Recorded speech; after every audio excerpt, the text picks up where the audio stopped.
اللہ تعالیٰ نے ارشاد فرمایا وَلَا تَقُولُوا لِمَن يُقْتَلُ فِي سَبِيلِ اللَّهِ أَمْوَاتٌ۔ اللہ تعالیٰ نے ارشاد فرمایا جڑے اللہ تعالیٰ دی راہ دے اندر قتل کر دیتے جان خبردار خبردار زبان دے نال انہاں نوں مردہ نہیں کہنا۔ یا اللہ وجہ کی ہے؟ فرمایا بل احیاء ولکن لا تشعرون۔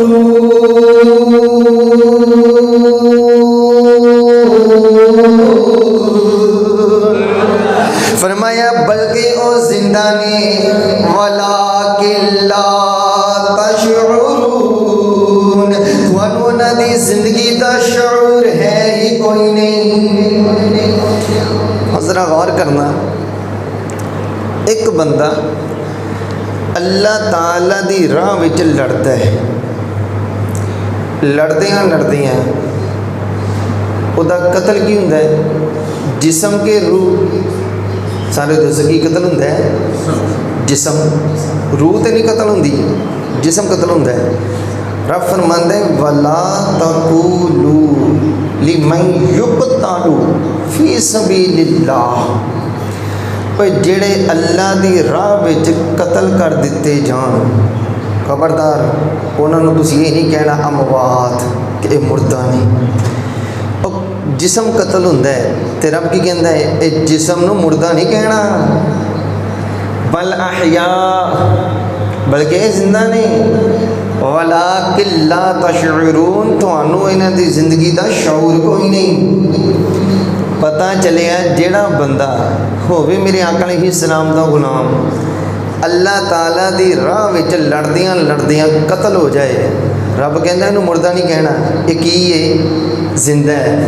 اور جس محبوب علیہ السلام دے لڑ لگے ہیں قتل ہون تو بعد بھی اے زندہ ہے، تو مدینے دے تاجدار علیہ السلام خود کیویں مردہ ہو سکتے ہیں؟ یا اللہ تو کیا ہے وَلَا تَقُولُوا، زبان نال بول کے نہیں کہنا۔ یا اللہ ایک بندہ تیری راہ وچ لڑ رہا سی، لڑدیاں لڑدیاں یا اللہ ایک بمب آیا وجہ دے سر چ،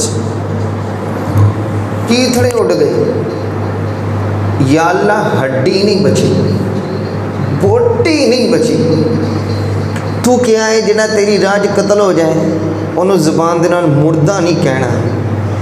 یا اللہ چل زبان دے نال مردہ نہیں کہندے، دل وچ مردہ سمجھ لیں گے؟ آئے ہے میرے رب نے دل وچ مردہ سمجھن تو بھی روک دیتا ہے۔ اللہ تعالیٰ نے ارشاد فرمایا کولو نہیں کہنا، سورہ آل عمران پڑھی جانا، فرمایا وَلَا تَحْسَبَنَّ الَّذِينَ قُتِلُوا فِي سَبِيلِ اللَّهِ أَمْوَاتًا،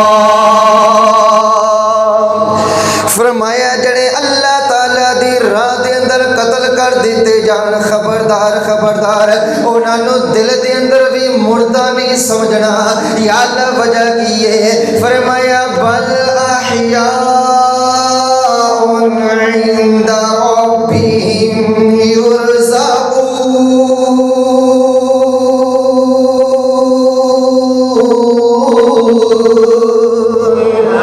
اللہ تعالیٰ نے ارشاد فرمایا بلکہ او زندہ نے عند ربهم، اپنے رب دے نزدیک بڑے درجے والے، رب دے نزدیک بڑے پسندیدہ نے۔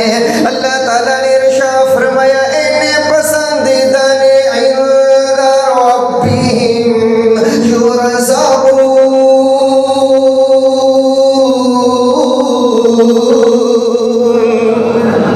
کہ انہاں نوں رزق بھی دتا جاندا ہے۔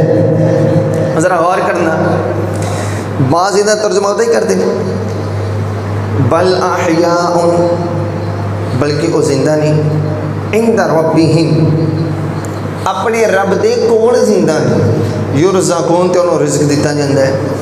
اور جڑے اللہ ہی راج قتل ہو جان یہ قبرہ چ زندہ نہیں ہوندے، یہ اللہ دے کول زندہ ہوندے نے۔